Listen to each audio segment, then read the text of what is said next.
And chapter 1, Paul says in the 8th verse, "First, I thank my God through Jesus Christ for you, and your faith is spoken of throughout the whole world." Yeah. There are some people that I'm sure that all of us are proud of. Amen. However, there are some people who came up on the family.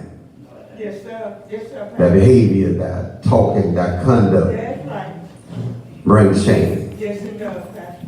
But this is what Paul says in the 16th verse. All right. In the 16th verse of chapter 1, Paul says, "For I am not ashamed of the gospel of Christ." Now, if you look at your family, as in mine, there are some people that makes us ashamed. All right. Yeah. That's right, Shepherd. They do some ungodly things, Yes, they do. but we still have to love them. Yes, sir. Is that right? That's right. You have to. But Paul says here that I'm not ashamed of the gospel of Christ, for it is the power of God Yes, sir. unto salvation Yes, sir. to everyone that believeth, to the Jews first, and also to the Greek. Is that right? That's right. Look what he says in verse 18.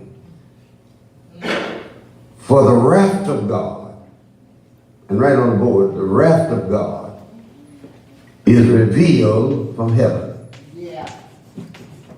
Against all ungodliness. against all ungodliness." Yes, sir. God hates sins. Sin sinks in the nostrils of God. Amen. Sin stinks in the nostrils of God. There was a time that it seemed to me that we were ashamed of sin, I know you're right. but not in this day. That's right. That's covered up and everything. There was something that we tried to cover up and we tried to hide. That's right. That's right. Is that right? That's right. But this day, we're not ashamed of anything. God has already laid down the law by which we are to govern ourselves by. And that's why you hear us talk about Joshua 1 and 8, this book of the law. Yeah. That is the Bible.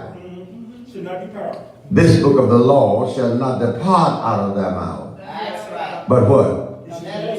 But thou shalt meditate upon it day and night.